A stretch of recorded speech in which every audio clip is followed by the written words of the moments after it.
Hey everybody, it's your girl Shay Da B.A.E. How y'all doing tonight? I hope you guys are doing fine. I hope y'all doing awesome. If this is your first time to my channel, I want to welcome you. Thank you so for joining tonight. You know, I binge watch. You know, I've been working. I'm an essential worker, but I binge watch The Shy. And I got my little drink, and while I'm binge watching, I needed something to get off my mind. You know, got my little heart broke. Sound like you need to get a counselor, but I Hey, how clicked to you hear keep getting your about the heart broke? I shy, just keep getting baby, my heart not broke. about your heart. Why they don't want me, man? Yeah, I feel like Will Smith right now. Why they don't want me, man? But so you know, when you get your little heart, you just want to come home. You know, get your little pillow and stuff. Girl, if you You know, don't watch your start favorite this show, get your little video, drink, and that's you what ain't I'm bring doing. Get my us little no drinking drink, drink. and hopefully You things will better get start this better. video and talk But about the anyway, shy. I don't want to talk about that Buster. I want to talk about The Shy. Oh, You girl, know, finally, because I was these 2 just episodes about that to I click to watched, another channel. I'm going to try to go as fast as I can because I don't want to make a 50, 40-minute video. Man, Miss Ethel Oh, gone, Lord, not man. You Ethel. know, and Please I don't really tell was me feeling Ethel bad about gone. Miss Ethel leaving, you Lord, have know, for a mercy. number of reasons. I love Miss Ethel because number one, you know, it wasn't like she was just Ronnie's grandmother. It was like she was all our grandmother, you know, and that's one thing that attracted me to The Shy was that they had people from all age ranges, you know, throughout the show. You know, it wasn't just focused on one group of people. It was like from, you know, young to old, and even how she treated Jada, I just like she just represented like a good woman, you know what I'm saying? And I really enjoyed watching her. I hated the, you know, second season we saw her get beat down. You know, she was recovering, you know, and that guy still, I just, it's a place in hell for men like that sit there and whoop on a older woman like that. Still can't get over that. After the fact that she had been beaten, brutally attacked, we had to watch Miss Ethel try to get recovered. And during the recovery, you know, Jada was there, and Ronnie was in jail, in prison. You know, he got out early, but she had a battle with dementia. She couldn't remember things, and we went through it with her, you know. And, you know, we had to see Ronnie, you know, break down because she didn't know who he was. Miss Ethel was a very beautiful woman. She raised Ronnie single handedly by herself with no help from his parents while she ran a very thriving jazz club where she performed. And also, you know, we found out that she almost had a relationship with John Coltrane. You know, Miss Ethel was a beautiful woman, an independent woman. You know, she didn't need any help from anybody. She raised Ronnie by herself. But And it was so sad when, you know, she was laying to rest and Ronnie was crying over her. You know, they came back from a night of having a great time, and I knew Miss Ethel was leaving when she said, "I'm cold." That put chills through my body because I had a similar experience with my grandmother. And a lot of times when somebody's getting ready to transition, a lot of times they'll say that they're cold, and I guess that's their spirit leaving their body. So that was so sad. And I just saw Ronnie just get that little blanket and put over her. She was already gone, baby. It just hit a nerve with me on that. So, you know, I felt Ronnie pain and it felt sad to see him go through that. But, you know, he gave Miss Ethel a beautiful night that she would remember to eternity. But she had a excellent night. He took her out. Miss Ethel got all cute and stuff, and she went to her old club that she used to own, but she no longer owned it no more. And they done turned it, you know, the young generation, they done took it and turned it into a strip club. But, you know, she was able to, you know, she was up there, show me what you're working with. Ronnie, give me some money. You know, Ronnie ain't had that much money, but he gave her what he had. And, you know, and then she actually got to sit down and talk with the whole, you know, everybody that was at the nightclub that night, and tell them old stories. I love to hear older stories. And I know I'm going to be one of them people when I get older. I'm already like that now, where I just love to tell the stories. So that was so refreshing to watch people actually, her telling a story and them actually listening. And that was just a really nice moment, just her talking about the past to the present. So we gonna miss Miss Ethel, but I got to jump on Emmett. I got to. Oh, I have get to. on. Emmett is the prime example of a backstabber. Okay, smiling in your face, but all alone they want to take your place. Backstabber. You know what? That's what I tell people about business. See, everybody up there get mad with Emmett, like, that's dirty, Emmett doing that, the Sonny. All what Sonny did. See, if you ain't never owned a business before, you will never know how shady and how shiesty some employees can be. And I mean, even you don't even have to own a business. But businesses, that's why they call it that show, they come on and say the Shark Tank. They mean that junk literally. It's like, it's a bunch of sharks. And Emmett was a shark. He coming for Sonny. So to be honest, Sonny, you wasn't the only one disappointed. I'm very highly disturbed at Emmett and how he stabbed you in your back. It really makes me angry about this whole situation with Sonny and Emmett. We've watched Sonny actually be a father figure for Emmett. Emmett needed all kind of advice and help. Sonny was there for him. Sonny was giving him a check and everything.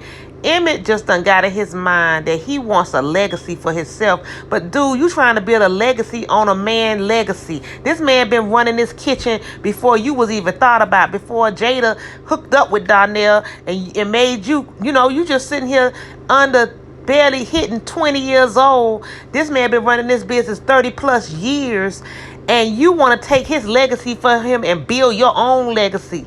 What kind of mess is that? You don't even know how to cook, besides from what Brandon and what Sonny done showed you.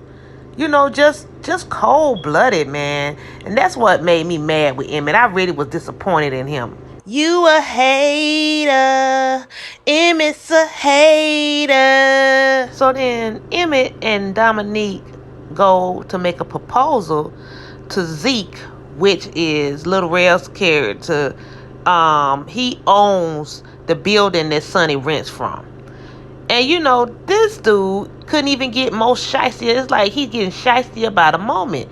He up here trying to convince Zeke that Sonny don't have what it take to run the business. Oh, he's too old. It's time for the new generation. And he bad enough he bring his little son to the meeting, and everything. Just he's sitting up here just plotting on Sonny. And Zeke like, man, wait a minute now. Y'all just want me to evict Sonny? Like, this man been serving chicken for years. Like, y'all don't like his chicken. His chicken good. We was raised on Sonny chicken. Oh, I'm not trying to say his chicken not good. Emmett sitting here talking about, I love Sonny. He like a uncle to me. After Sonny said, I looked at you like a son. Emmett talking about, oh, he like an uncle. Shady. I think Emmett don't even really know because, Donnell wasn't a father to him.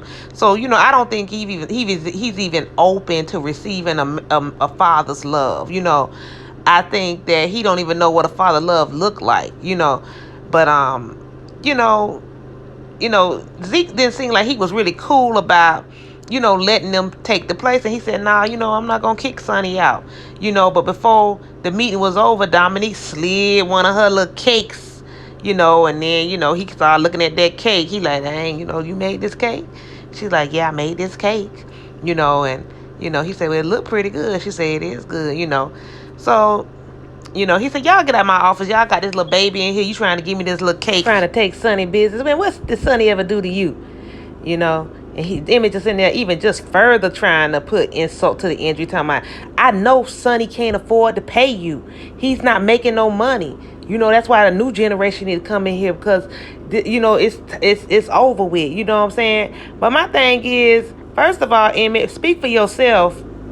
Because everything about the old school ain't bad. Because, baby, I love old school McDonald's fries, old school Pizza Hut pizza, and old school Kentucky Fried Chicken way better than anything that they make today. I mean, you something else. But he's trying to be in a business. He's almost like a puff daddy. He's trying to be in a business that he have no talent for. Okay, so he gonna pimp everybody. He tried to pimp Brandon in a sense. You know what I'm saying? Now he trying to pimp Dominique. You know what I'm saying? Just like Puffy did Biggie and all his other artists. And try to learn. They can't do it that well, but he can help. He want to help. Women, come out and play. And Dominique, I like her, but her character is just overly cocky to me. Because like I already kind of was, feeling some kind of way when she said Brandon wasn't S. And I know that was like the show maybe just throwing a little shade toward Brandon character. Because I guess they're trying to let them know Brandon ain't running this show. We gonna do it without Brandon. But I didn't like that because I thought Brandon was a stand-up dude. I thought Brandon was somebody I could relate to because he didn't have anything and he was trying to make $1 out of 15 cents. Shoot, he was trying to make $1 out of a penny. And he was doing it, and that's why I really hate that we didn't get to really explore his character to a whole nother level. I wish they could have wrote him off to do something different because it wasn't even really about the actor because he is a good actor, but his character, that character and that story, it was captivating to me. But anyway, but I they gone, so ain't no use to keep hollering over what they say spilled milk. But anyways, Dominic give him a piece of her cake. And the secret to a good cake, everybody know, is butter. Girl, it's lemon juice. You got some butter, old school, the real butter, not that margarine.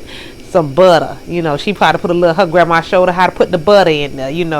So he was looking at the cake. The cake looked like it was straight. You know what I'm saying? So they left the cake with him as a little parting gift. Emmett come there with his son. Because Tiffany couldn't take him with her because she said weed and she said a high call, the bougie marijuana. Okay, now I want to talk about, I love it when you call me Big Papa. That's my baby right there, Papa. I want to talk about my little baby Big Papa and Maisha, you are the girl that I never had and I want to get to know you better. All right, yeah. Y'all know Papa in love with Maisha. That's his boo. And he was like, Maisha, why you ain't at school? He was up there, coming up there to see Maisha, to bring her the warm breakfast sandwiches he always bringing her with the jelly.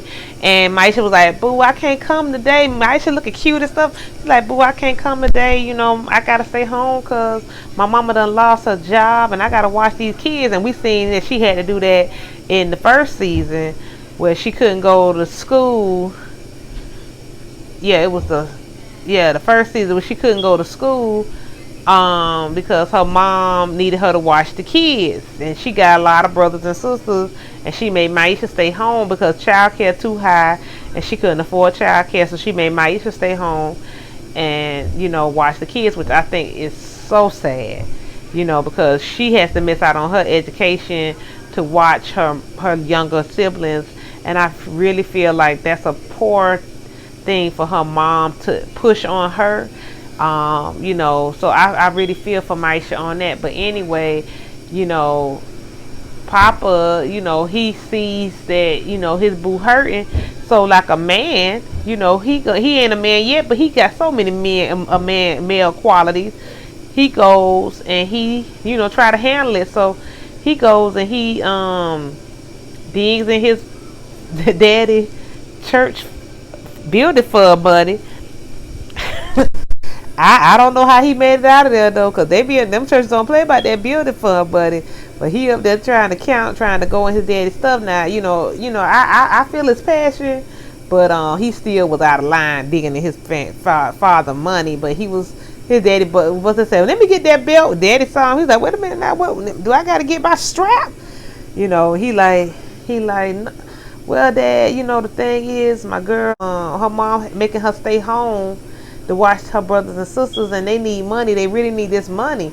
And he was like, well, dang, we need the money too. And he said, well, where does this money go to? Then you said the church money that we collect is for the church. He said, yeah, it's for the church. Then he said, well, what do you do with this money for the people? He said, well, this money goes to keep the lights on and pay for the building and stuff like that. So, Papa still was kind of looking at his daddy's side eye for the money that he saw Camille hand him. And he said, well, what about the money that Camille gave you? And he was like, well, that money is to help me, take care of you and buy things that you need. And he was like, well, dang, I don't need nothing. You know what I'm saying? I'd rather this money go to, Maisha and her family. And the daddy was like, nah, you know what I'm saying? I have to respect your kind heart, son. You got a charitable heart with, with money that's not yours. But, because it's easy to have a charitable heart when it ain't your money. Let's see how Papa think like that. See if he think like that when he get his first check from the White Castle. So anyway, he was like, he said, well, where's your charitable heart, Dad? But he made it out alive. He didn't get no spanking or nothing. But they went over there to Maisha family, and Maisha mom was prideful. She didn't want to help. But the daddy, he left it there for her. And I liked that part to show how the church, it takes a community. A lot of small churches in the community are, that it's a lot of them that do give back. And they don't get the recognition that they should get. We always see these, mega churches that's stealing money. But it's these small churches that's really giving back to their community, So I was glad to see that Papa and his dad was able to be a blessing to Maisha mom, and they left the money there. Maisha mom looked in it, and she realized that was gonna come in handy. Even though she was prideful, she was happy that some of these bills was gonna get paid. And now we're to my favorite couple, Kevin and Gemma. I love these two together.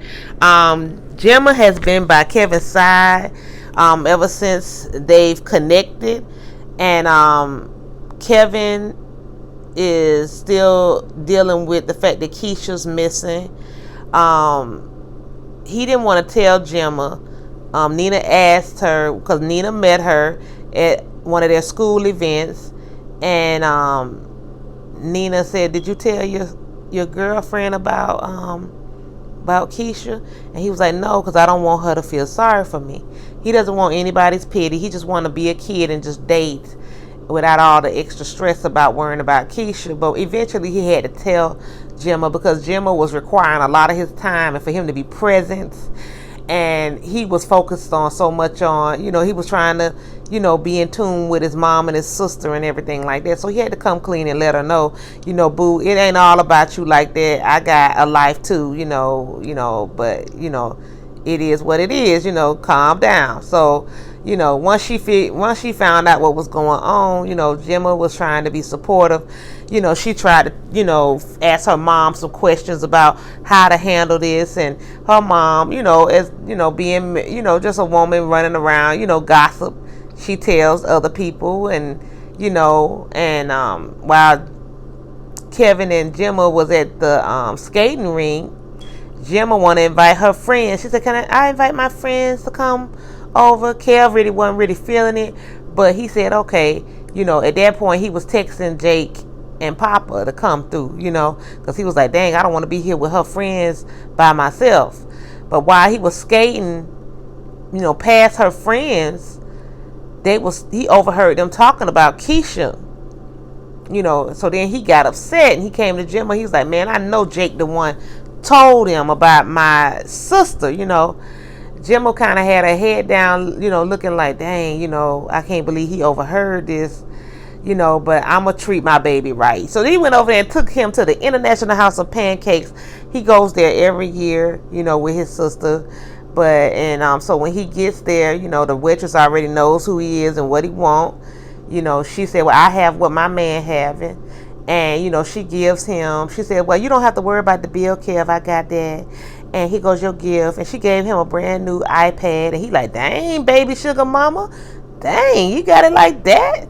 And she said, well, I just got this for you, and I just want to let you know that I really care about you, but Jake wasn't the one that told, it was me, and I'm sorry. And he like, for real? He got mad and everything. So he stormed off and left her in there, and she was sad and looking all sad and down and everything. So ever since this happened, she's been trying to get Kevin's attention, and try to talk to him, But Kev been ignoring her, every time she try to get his attention, he ignore, act like she not there. Jake even boosting him up, saying, man, forget her, man. You know what I'm saying? F her, you know what I'm saying? But Kevin really don't want to F her. He wants to F her, but not like that. I'm just saying he doesn't want to, do it, but, he feel like he has to hold this persona up, like, okay, I'm not letting this girl get to me. So Gemma's sitting outside. She waiting on Kev to come through. She see Kev coming through. He listening to his little iPod and stuff, and she stops him and she's like, all right, Kev, this has been going on long enough. I just need to know what's going on. I still got these feelings for you. What's going on? Why are you ignoring me? This been going on too long, Kev. And Kev was acting all stank and stuff, Yeah, you know what I'm saying? I'm doing me. But you know what I'm saying? I ain't, do you, I'm doing me, he walked past, he tried to walk past Jim and give Jim the cold shoulder. Jim was like, listen, Kev, you know what I'm saying? You been acting like this for a while now. You ain't forgive me yet? Kev like, nah, you know what I'm saying? I don't forgive you yet. So, when he get ready to walk off, Jim will grab his hand like, wait a minute. I thought I was finna watch a music video or something. I was like, well, wait a minute, why she hold his hand like that? What's going on with Gemma? How y'all is? Like 12? What is 14? How old is Gemma? So Gemma grabbed his hand, was like, you know what I'm saying? Nah, boo, come swing my way. What? Gemma, what? This little fro? What is going on with this little fro? You put some Stay Soft fro in there today? What is going on?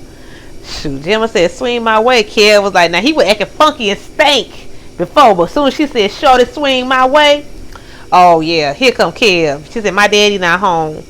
So Kev come there, and I'm just like, they got on white, they little uniforms. She's sitting on the bed. I'm just like, no. I'm like, no, I don't want to see my babies be deflowered. No, I don't want to see this. I'm just at the TV yelling and saying, no, Gemma, no, Kevin, no.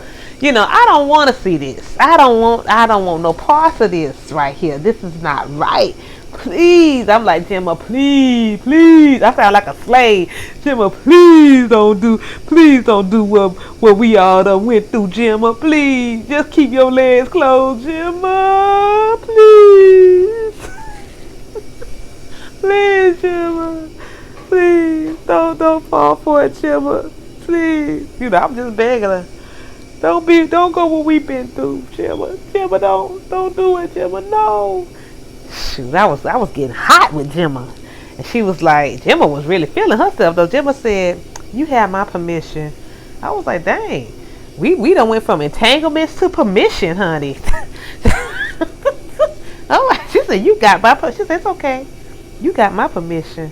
Oh, Lord. Jake was like, cause he was like, you should, not Jake, Kevin, like, you sure you want to do this? Kevin nervous. Kevin looked like he can't wait to bust in 1 second. Cause he ain't gonna last. That's his first time too. He like, I can't wait to get this girl pregnant on my first run. Cause that's all that was gonna be. 1 second and 1 baby. Cause he been practicing, but he ain't there yet. Anyway, they in there trying to do their little thing, and she hear her daddy come through, and I'm like, thank you, Lord, the daddy coming. Hallelujah, hallelujah, hallelujah, hallelujah. So I get happy. So daddy come up there, they try to, act like they ain't did nothing, they wasn't doing nothing in the room or whatever like that. Daddy looking there, he peep game, you know what I'm saying? He looking there, he see, first of all, Kevin got the book upside down talking about geometry, and I think she said they was studying a whole nother subject. He was like, son, come on downstairs. We can't hear him say nothing to Kev, and all of a sudden we hear him say, cause it's like the sound just went mute. We just see them lips moving, and we see look like he's he's getting on Kevin or trying to figure him out, and all of a sudden it get quiet, and all of a sudden you hear him say, "You trying to F my daughter?" I'm like, dang, that let me know Jim, my daddy got a little thug in him. He ain't that bougie. He got a little thug life in him. He just came straight out and said it, boo. You trying to F my daughter? But he was saved by the bell, because he had got the call that Keisha was alive, so he broke loose and ran out of there. I mean, he never probably ran so fast that text came so on time. He's an on time God. Yes, he is. Oh, on time God. Yes, he is. Job said he may not come when he want him, but he'll be right on time. Come on, Dottie. It's on time God. Yes, he is. Okay, so after we had our little praise break, this season, I mean, they was just going through a lot on the shot, but the main story is about Keisha. And Keisha done got tied up with this psychopath. This man is just not only cutting off all Keisha growth hair. Now that I was sick of him. When I saw him get them scissors and start cutting her natural, I think every black woman around the whole world tensed up. Like literally, all us just tensed up. And we was like, I know he's not chopping off her hair. And then, not even making it cute like Gemma, he just chopping it and just cutting it all kind of ways. At this point, we just feeling for our girl. It's bad enough he got her tied down there, but now he chopping off her beautiful coils and stuff. Even in tragedy, we worrying about hair. You know what I'm saying? Then then we find out why this fool kidnapped her in the first place. Because we see him done laid up in the bed with Keisha, and he's been sexually having sex with Keisha, and we just disturbed about that. But he starts going down memory lane now while he's cutting her hair. This is like a new episode of Misery or something. He up there talking about, yeah, it was this one girl, why I liked you. You look like this girl I used to know back in the day, that I was in love with, but she didn't want me because she seen you was a psychopath. And she didn't want him. She wanted some football player or somebody at the school that was more popular. And she got with him, and he broke her heart. And then she got on drugs, and then she was with everybody. She started being with everybody. And then she got fat. Like, that's the worst thing in the world to get is fat. But I guess he said, yeah, she got fat too. So I'm just like, is this why you kidnapped this girl? You are sick. So he's saying now he feel like he trying to be Superman. This man is crazy. He had the nerve to have a hero complex. Like, okay, it's bad enough you stole her, took her, but now you acting like you saving her life. And he showed that a few times through these 2 episodes I watched. Because when Ronnie was running around in the neighborhood and knocked on the door, he had the nerve to, let Ronnie use the bathroom. Like he's doing Ronnie a favor. And then I remember one time that he put money in the collection plate for Keisha at the pizza place.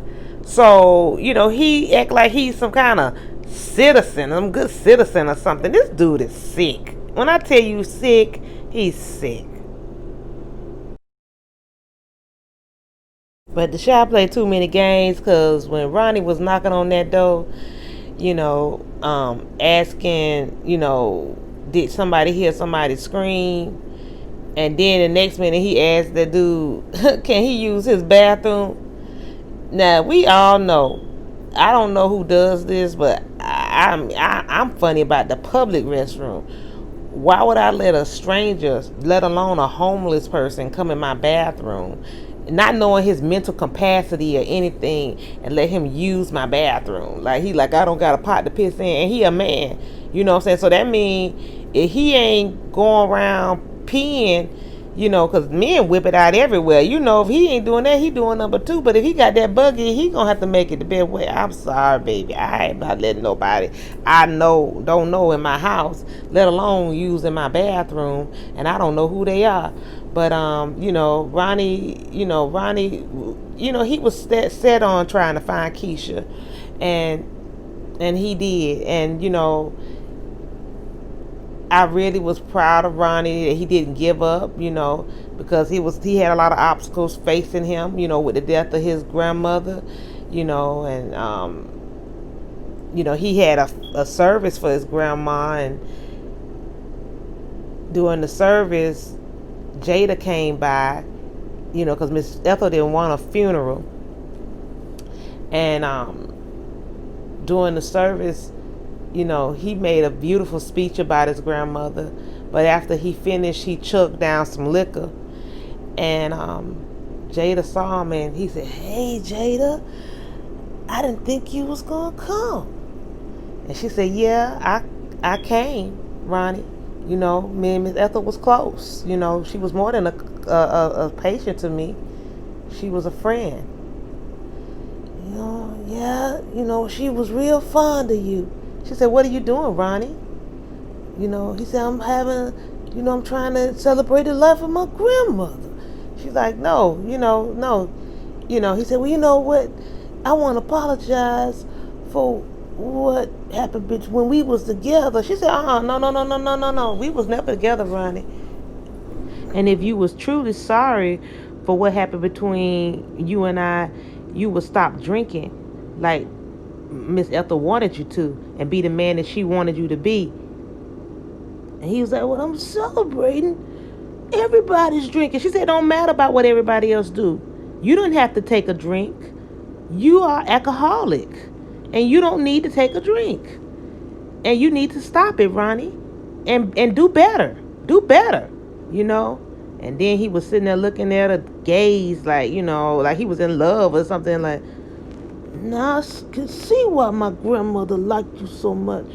You tell the truth, no matter what. You tell it straight how it is." She said, I wish you the best, Ronnie. I'm sorry. I wish you the best." And walked out. And, I think that did something to Ronnie. It made him get focused of what he needed to do to make his grandmother proud. And he knew that his grandmother was fond of Jada, and I think that helped Ronnie a lot. But since we on Jada, let's talk about her relationship with her and Tomas.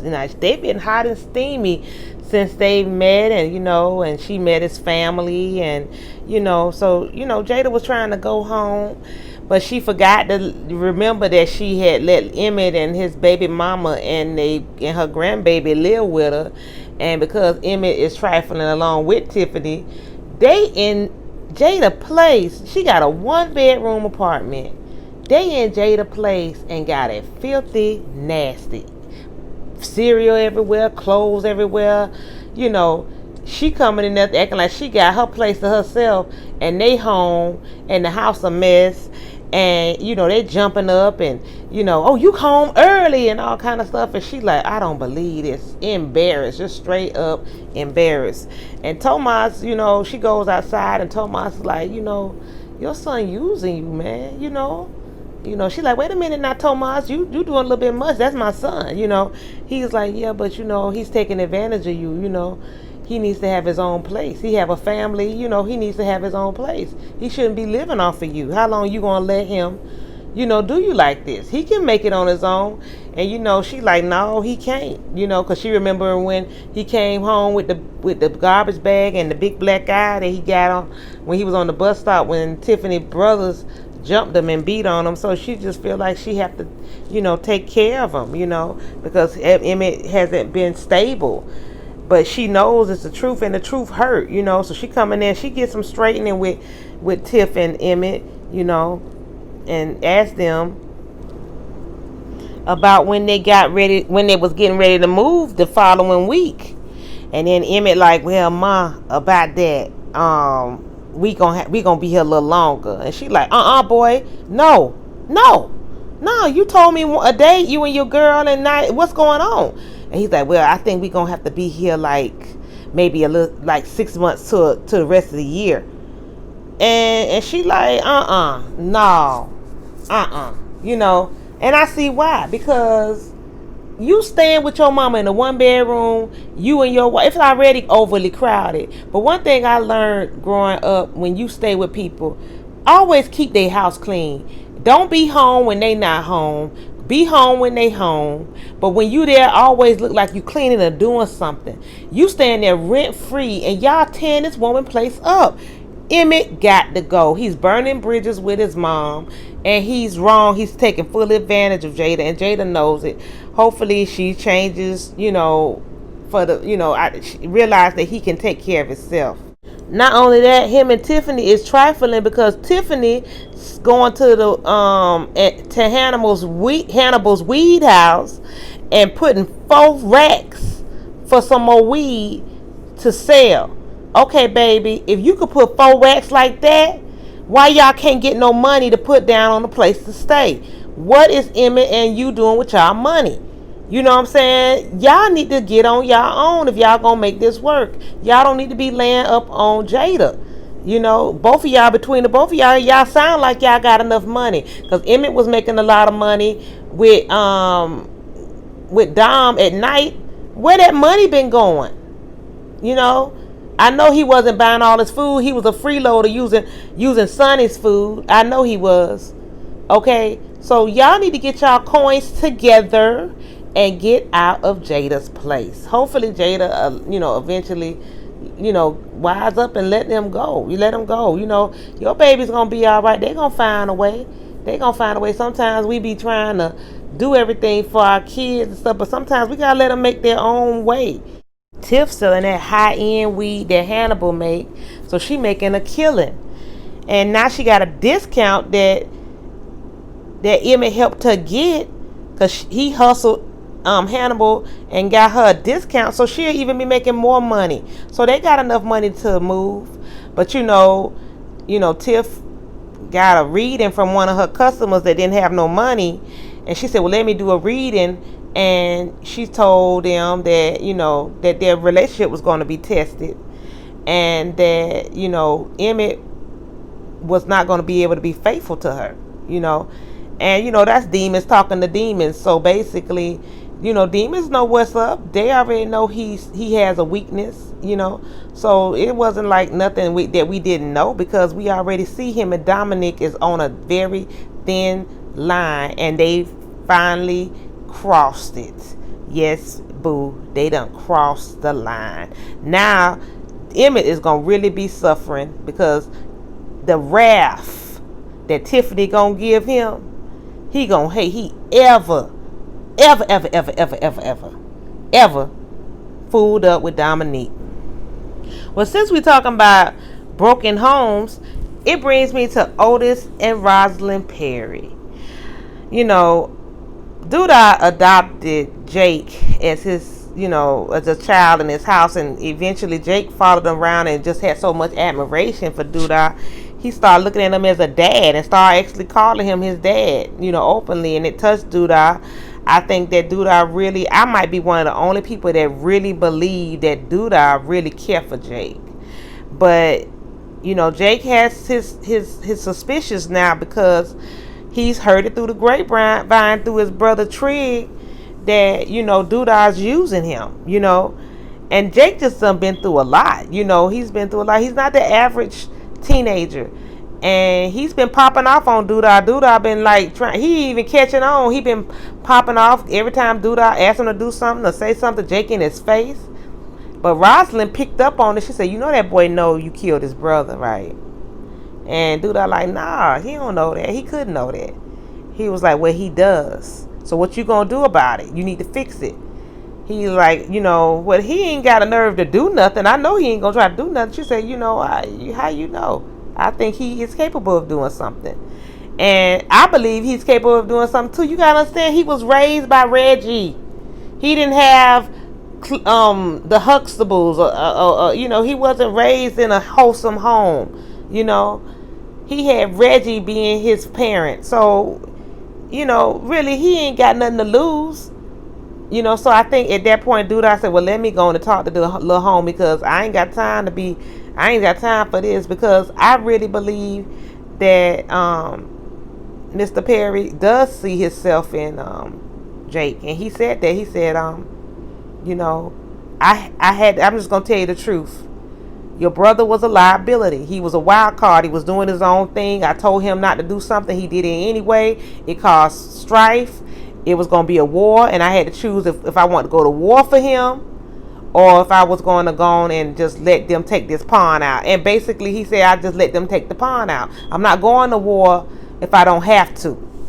Your brother didn't follow the rules, and that's the game. He knew what he was in. He knew what he was involved in, And he said, well, what about me? Where I come in this? And he said, well, when I met you, I really saw myself in you. And he said, what you see, a criminal or something? He said, yeah, I see that too. He said, but I see something else too.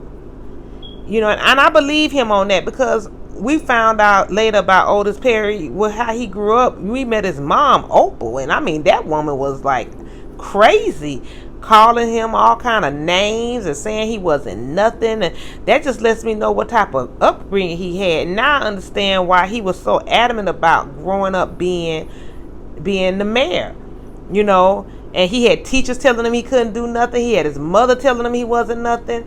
So, this is a broken man, so he sees the brokenness in Jake, and I think that's where he connects with him, because he probably remembers when he was a child and somebody said he couldn't do nothing. Because Miss Opal did something that I thought was very cruel.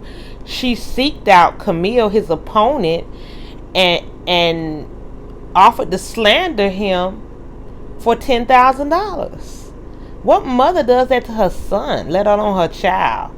And Rosalind peeped game and offered her double the amount, and made her sign a disclosure form that she would stop slandering her son. And when she got ready to walk out, Doodah heard her, and she was looking embarrassed. And Doodah said, I love you too, Ma. Get out my house. He got mad with Rosalind. He said, I did not ask you not to get involved in this. Even though his mom is, and I could respect Doodah in a lot of areas, because I was listening to him talk to Rosalind. He was like, I don't want you involved in my stuff. I'll handle it. I don't want you to talk about my mom, because at the end of the day, that's still my mother. So he have his own, even though he have some issues, he have his own values that I truly respect as him as being a gangster. Like, he a old school gangster, and but that was hurtful to see that his mother said those things about him. But yeah, it is mental illness, and it's amongst a lot of families, not just black families. It's amongst a lot of families that go through the same thing: mother against son, and mother against daughter, and so on. So I really feel for him for that. Who's that peeping in my window? Pow, nobody now. Now we coming to Jake and his relationship with Trig. Okay, we met Victor. He came on the scene, trying to rectify some things that he felt that was unsettled. He killed the man responsible for killing his brother Reggie, and we met him on the terms of revenge. And once he accomplished that, he told Doodah, I want my brother Jake. Now we see that, Jake was living with Duda, but now we see that Trig is concerned about some other stuff. He wants Jake, but now he's harassing Jake about $50,000 that Reggie supposedly had left, in hiding. And, he used Jake as a pawn. Because one of Duda men was, hunting him, and he used Jake as a pawn while he searched for this money, which he finally found the money. He killed the guy. But once he found the money, he was out. He was like, I guess he's going to see Imani, see what's up with her, whatever. But it's like, what did Trig really come there for? Was he really, and what is he going to use that $50,000 for? Because he made it seem to Jake that he was living good in Waikiki, and money wasn't a thing. But now you hunting down $50,000, and $50,000 is nice, but it ain't gonna last forever. So, was your intent really for Jake, or was your intent to mess up what Jake had going on?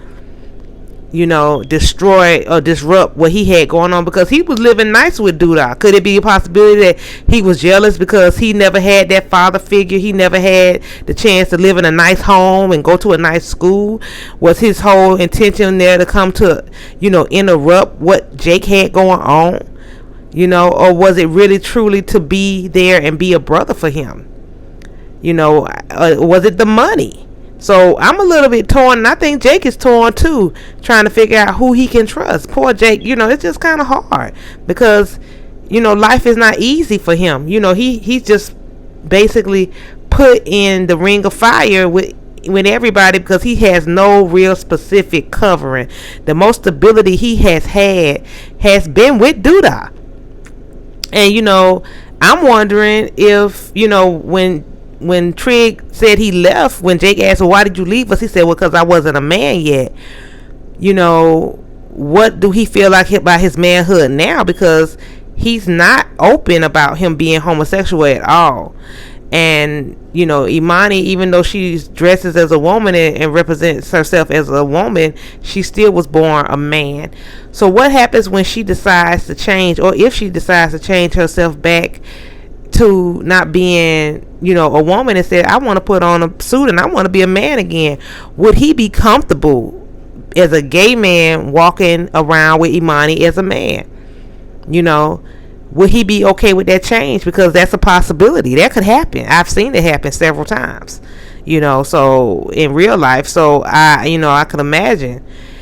Would he be comfortable with that? And will Imani, is she comfortable with them moving Jake to Waikiki? We never really got her real take on that.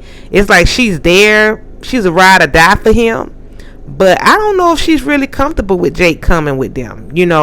I guess we'll find out in future episodes what's really going on. But I feel like the best place for Jake to be really right now is with Duda. I think he has more stability, and I really believe Duda sincerely cares about him and sees him a certain way. And I think really Victor messed that up. So now we have Gemma's dad. He's hosting a candidate event where he is hosting an event for both running mates for mayor on the black end, which is Camille and Duda. And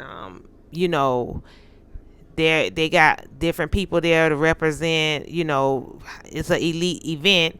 And remember our new friend Zeke? Well, guess what? He was in charge of catering that event. So he ate the cake, that Dom gave him, and he enjoyed it. It was a good cake. She put that butter on it, and he just said, you know what, guys, can y'all cater the event? We're gonna give y'all a few stacks to cater it. So Emmett and Dominique got themselves together and worked that thing out, and they did a bang up job. They hooked it up, and was able to come through for the event.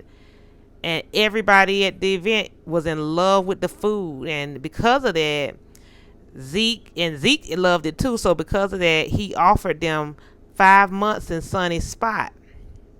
So he said, I'm just gonna test it out and see if this is just a fluke or this y'all gonna do this all the time. So I'm gonna give y'all 5 months and see how that works out.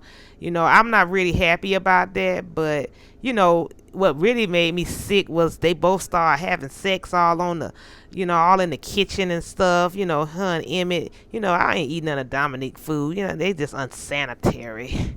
Anyway, so you got Camille. She's excited to be there. She's trying to promote herself as the new mayor, and she's hoping to be endorsed by Gemma's dad. But also she's taking shots at Duda because she knows that Rosalind has been left him for a woman before. So she told Duda, hey, if you don't want to Duda, I'll take her off your hands for you. She been looking at me. I don't doubt Rosalind probably was looking at her. She's, because Duda said that she had already slept with his secretary before. That's why he didn't trust her. But she was just like, it was just a secretary for a couple of months. It wasn't that serious, Duda. But, I don't know what's y'all take on that. Is cheating, whether it's with the same sex or not? I don't know. But I'll take y'all, you take what y'all got to say. I think it is. But anyway, she goes back there, and Gemma's dad, he decides to go for Duda. He wants to endorse Duda. He says, listen, both of y'all strong, both of y'all got a strong black vote, but what's happening is, with one of y'all, both of y'all one of y'all got to give up, because if one of y'all don't, then the other team, or the Republicans, or whoever they was, the white person was going to win. Both of them say they're not going to back down, and Camille just basically said, y'all not going to Shirley Chisholm me, because all the black men want to stand together and they don't want to support a black woman, so she was just saying, I'm going to stay in this race and I'm going to keep pushing forward with your support or not. So we'll see how that goes. But right now, Gemma's dad is right behind Duda. So now you have Dre and Nina. Nina is in the room. She's in Keisha's room. She's been there a few times, we've seen, where she just grieving over her daughter.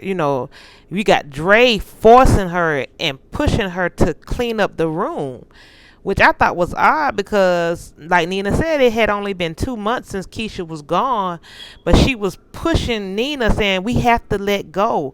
We got to go through the grieving process. And, I don't think that Nina was ready, and I don't think Dre was as sensitive as she needed to be about the situation. A mother can feel, it's a connection that a mother and a child has. And I really believe that, and I've heard it before by just my friends, and just even watching different ID channel shows and stuff, where the loved one would say, I felt something. Leave me. I felt something was wrong. I felt something was going on that wasn't right. And I think that's when they can feel when their loved one has been hurt, or their spirit leaving the earth, and I think Nina didn't feel that. So I think that's why she was holding on, no matter what nobody's saying. She's holding on. It's only been 2 months. It hasn't even been 6 months or a year. So she's trying to have hope, but Dre's telling her, let it go. And Dre seems supportive, but from day one, I really don't have a lot of strong trust for her, for some strange reason, because she seemed over the top and pushy, and it's just something about her that I don't really truly understand. One thing that aggravates me about Dre is she always has a wad of cash. I think about when she gave Keisha some money, she gave Kevin some money, she giving Papa them money. She just hand out money like that, and I'm kept thinking, where's Dre getting his money from? What do Dre do for a living? And I was shocked to find out that she was just a guidance counselor at a high school. And I know she's not making that kind of money. So now my ears are open. I'm trying to figure out more about Dre. Because, like Nina said, she never liked you. Nina snapped on her, though. Nina got that little strap on and everything, and told her, get your stuff and get up out of here. I don't care about you paying rent. I don't care about us being married. Even though she pushed that ring back down on her finger. She said, I ain't letting the ring go, but you can take this strap on, this belt, your shoes, your clothes, everything. Get out. Get out. Get out, whatever. She was telling her to go. She's tired. So I don't know. We still trying to figure Dre out. I really don't still put my 100% on her, even though sometimes she seemed like she was, trying to do the right thing. But we still got Ronnie. I put 100% on Ronnie. Ronnie is passionate. When you get passionate about something, he's passionate about finding Keisha because his friends have left. They was rotten anyway, like Miss Ethel said. Because I seen when Ronnie, he tried to take Jada advice, and they was at the bar, and and instead of him drinking, he went and got another cup of tea or coffee. I don't know what he had, but it wasn't no liquor, thank God. And his friends like, what you doing, Ronnie? His friends is trifling. And that's why I say they not really Ronnie friend, because they was planning stuff even not even including Ronnie. So they was like, so Ronnie just sitting there saying, I'm really glad I got you guys as friends. Y'all always been there for me. Just, happy that, he got some friends. He feel like Miss Ethel gone, so he got them, and they was letting him know, oh, you ain't got us, Ronnie. Ronnie, we leaving tomorrow. We going to Springfield to work. It ain't no jobs here. If you want to come, you can come. And I was like, why y'all didn't tell Ronnie about this the first time? Before y'all got ready to leave the next day. Y'all knew Ronnie needed a job. He ain't had no ends. He's pushing a buggy. Why y'all ain't think enough of him? But Ronnie said, nah, I got some things to do here. And he really did. He still was trying to keep that promise to Miss Ethel that he was going to find Keisha. He said it was something about this. I'm supposed to save this girl, and he needed to save her because Keisha been trying to fight as much as she can. She took a chair, a stick off the chair, and beat Omari with it, and he, forced her down, and because he been raping Keisha and everything. He been sleeping with her. He been brushing her hair. He been cutting it off. He been feeding her pork and beans, and I don't know what Amari be feeding poor Keisha, and she just bathing her. She can't pee in peace. He got the baby monitors and stuff staring at her, wanted to call her daddy all the time. This girl has been tormented beyond belief, and she just want to get out, and so it's I'm feeling for Keisha. She's just really been going through a lot. And I'm thank God that Ronnie keeps looking for her. He never stopped. He never stopped. And he just had something in his gut that let him know that something about Amari was not right. So, and he got more enthused about it when he saw a mirror of Jason, his son. He was like, what, that boy, him full circle, what he needs to be focused on. Once he seen his friends left, he was dancing to the little music, and then he just said, what, let me be a soldier, go find Keisha. So he started knocking on door to door to door to door. And thank God for nosy neighbors. This one lady that he was knocking on, she said, you ain't gonna get nowhere. Nobody ain't gonna help you looking like that. And Ronnie was like, well, I'm trying to find out about the screams. A girl was screaming the other night, and your neighbor across the street, wife, said she heard something. And she was like, oh, he ain't got no wife. You talking about the man across the street? He ain't married. He weird, though. So, once Ronnie found that out, Ronnie like, what? I'm finna go and check on this thing. I don't know what it is about Ronnie, but Ronnie he just a renegade. He just don't care. He just gonna bust in people's houses. I noticed that when he busted in that other pedophile house, But he went in there, he went to the back of that house and found, mysteriously just found a crowbar. I just thought that was weird. Just sitting in the garbage can. So so he just started banging the back door and busted in, and thankfully Amari wasn't there. And usually that's how it goes in suspense films. The killer don't be there, but Ronnie only had a certain amount of time to run down them stairs, and luckily Keisha was down there and heard him, because Keisha was on her way to tying a noose and hanging herself. That's the only way she thought she could be free, because when she woke up after Amari pinned her down after she tried to attack him, he took out all the furniture in there and just left her in there with that bed. So the only way she saw freedom was to kill herself, because her mom even told Dre a story about when she was a baby, how she always searched for freedom. So that was the only way she saw to be free from this situation. But when she heard Ronnie, it gave her hope. So Ronnie came down there, he banged that. This crazy fool had bolt locks and stuff, but I don't know how Ronnie busted through, but he busted through with that crowbar. And he said, I'm here. I'm going to help you. I'm here to save you, Keisha. I'm here. He was happy and stuff. And all of a sudden, Amari come running in there. And he like, what are you doing? Like, what are you doing? Is that and he just getting mad with Keisha talking about, after all I've done for you. Like, what you mean after all you done for her? You feeding her pork and beans and combing her hair with that hard brush and then coming up with them old household scissors, chopping up her hair. What you mean what you done for her? Come on now. And that's why I say this thing was crazy, but Keisha lost it on him, and baby, she just banged and banged. I mean, she beat him till she couldn't beat him no more with that crowbar. And they took Keisha. He died. She killed him, and they took Keisha and they took Keisha and Ronnie to the hospital. And I'm just feeling for Keisha right now because she was just, when she came outside, she was just, oh my baby, she just was so happy to see the sunshine. Oh my God. She hadn't seen the sunshine in 2 months.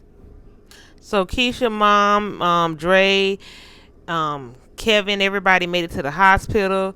They gave Keisha a rape kit. They had counselors talking to Keisha. They was giving her the nutrients and stuff she needed. They had Ronnie in another room. Ronnie was in that room crying. I think he was making his peace with his grandma Ethel. Ronnie was alone, and I felt so bad for Ronnie, but I felt like, he was feeling better because he had done what he wanted to do, and that was save Keisha. But Keisha, she was a little edgy. She was happy to see her mom and stuff, but she looked like she just looked frantic. Like she didn't really want her mom to touch her. And her mom reached out for her. She was just like, well, the mom just didn't care. I just glad she's alive. I don't care. But to me, I don't know if really, to be honest, I don't know if Dre was really happy about it. I don't know. I'm still wondering about Dre. Dre seemed a little agitated. But I don't know if she just felt left out, or I don't know, but Kevin came and he saw Keisha, and he was just glad to see his sister, and I think everybody just glad to see she's alive. And I guess they're saying we just gonna pick up the pieces as they go, but they don't understand this girl has been through a lot, and it's not gonna be easy at all. It's gonna be a long journey. But you know what? Kevin goes in there, and he looks at Ronnie, and him and Kevin has history because we can't forget that we can't forget Ronnie killed Coogie, and at one point Ronnie seemed like he was gonna try to kill Kevin, or either try to silence Kevin, because Kevin witnessed him kill Coogie.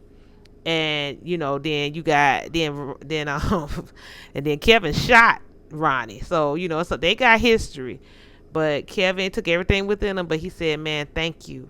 You can see he was like, thank you for finding my sister, because he loved his sister." And but it's gonna be a hard road. People don't understand. I feel bad for everybody that's involved in this, but this is gonna be a hard road for Keisha. This is what I was scared of. This is what I didn't really want to go through. But I understand we got to go through it with them, and it's not gonna be easy. It's a bunch of layers. It's gonna be hard. But I think that their family is gonna embrace Ronnie, because Ronnie needs somebody now. Ronnie doesn't have anybody. He had Grandma Ethel, and now she's gone. And I think their family is gonna embrace Ronnie because he searched out and found Keisha, and they're gonna be eternally grateful. So I think forgiveness is coming in for them. But I don't know about Dre. I don't know if Dre's gonna be faithful. I don't know if she's gonna cheat, because still Nina's still tied up and invested in her children, and she's still grieving, and she's still going through all the stuff she was going through when Keisha was gone. But it's not gonna get worse, because now she got to deal with the stuff that Keisha got going on while she's here. So it's gonna be very challenging for their marriage. And I see them kind of getting distant, and I see also Kevin getting distant too, because he's gonna be kind of tired of all of it himself. He's getting older. He's the only male in the house. The testosterone trying to kick up, and boys his age usually start challenging their moms. So he's gonna try to be looking for his freedom. I think that him and Gemma is not gonna last long. I think him and Gemma gonna break up. And I think really, truly, and true, in all honesty, it's gonna be some drama because Jake and Jim are gonna be a couple. I see it in the forecast. But Emmett, all the chickens gonna come home to roost. He done burned all his bridges.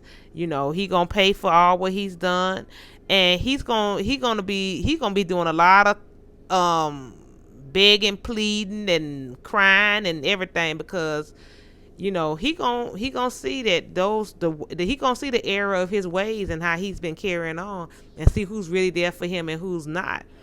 Um, I'm hoping in the next season or the next few shows, we see Jada, look out for herself a little bit and enjoy love. I want Thomas to calm down because you don't want to be too pushy in the relationship you just got here. Just calm down a little bit. Don't be like Dre. Dre was just over the top. Just calm down. I miss the other girlfriend. What happened to her? Um, but that lady who's playing Dre, she's playing the mess out that character. When I tell you she's a good actor, I'm talking about she playing that character so real. It's almost like I feel like I know Dre personally. Um, I'm talking about she's an excellent actor, but yeah, I don't know we're gonna see what's going to happen in the future. What do you guys think? What are some of y'all comments? What do y'all want to get from this? Now we see that Omari, we found out who Omari is, and Omari's dead now, but he's not dead to Keisha. That's the thing about memories. He's still holding Keisha's memory. And Keisha's gonna be traumatized by it. So we got a lot with Keisha right now, and it's gonna be something with Dominique and Tiffany. We already know that's a given. It's gonna be something else these next two episodes. I think we only got two left. It's gonna be something else, and you got Duda and Camille. What's gonna happen with that? It's gonna be something, but I'm just hoping that love prevails and Papa and Papa and Maisha gonna be real close. I'm hoping they don't be deflowering though, because I know Papa been reading his books, in the Bible, so I'm hoping he stay true to that. Cause I don't want to see them deflower. Cause I'm talking about Jake and Gemma was about to have me have a total heart attack. I was like, listen, please, Gemma, please, so I'm not ready for that. We not ready for that. We not ready to see that. We don't want that. We don't want that yet. Let's give us 2 more years. 2 more years, please. Okay, but anyway, I'm not gonna hold you guys. Thank you so much for your time. I hope you enjoyed this video. If you like anything or have any comments, please remember to like, comment, or subscribe. Like, comment, and subscribe. I appreciate all of y'all support. Thank you so much, and have a great day. Bye.